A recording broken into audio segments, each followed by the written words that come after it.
आज आपण बघा श्रावण स्पेशल श्रावण घेवड्याची भाजी बनवलेली आहे। तर त्याची रेसिपी पाहूया आपण। आज मी तुम्हाला बघा श्रावण घेवड्याची भाजी करून दाखवणार आहे। हा श्रावण घेवडा बघा मी बारीक नीट करून घेतलेला आहे। ही श्रावण महिन्यातच भाजी छान लागते। आधीमध्ये अजिबात भाजी चव लागत नाही, त्यामुळे श्रावण महिन्यातच ही भाजी खायची असते। स्वच्छ धुवून घेतलेली आहे भाजी, भाजून घ्यायची आहे त्या डाग पडूपर्यंत। सर्वप्रथम आपल्याला हे शेंगा भाजून घ्यायचे आहेत बघा। शेंगा भाजलेले आहेत। आता आपल्याला यामध्ये थोडंसं तेल वापरायचं आहे।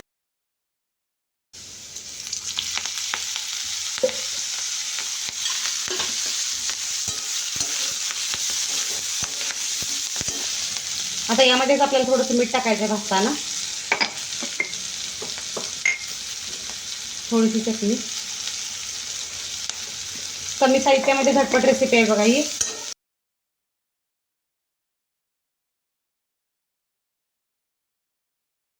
आता आपल्याला चटणी भाजल्यानंतर यामध्ये पाणी ओतायचं आहे।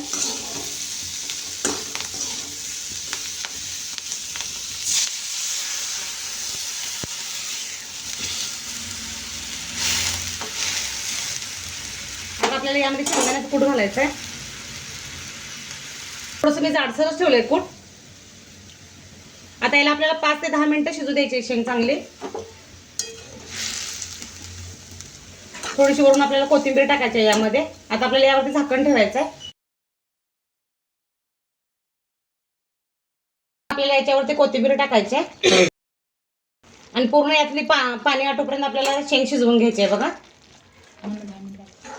एक आपल्याला 10 मिनिटं वेळ लागणार आहे शेंग शिजण्यासाठी, कारण गॅस मंद आचेवरती ठेवलाय मी। बघा यावरती आपल्याला झाकण ठेवायचं आहे। 10 मिनिटं शेंग शिजवून घेतलेलं आहे बघा। आता बघूया आपली श्रावण घेवडे शेंग कशी तयार झालेली आहे ते।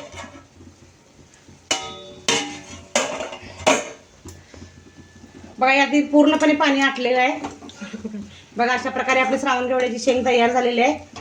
व्हिडिओ आवडल्यास माझ्या चॅनलला लाईक करा, सबस्क्राईब करा, शेअर करा। धन्यवाद।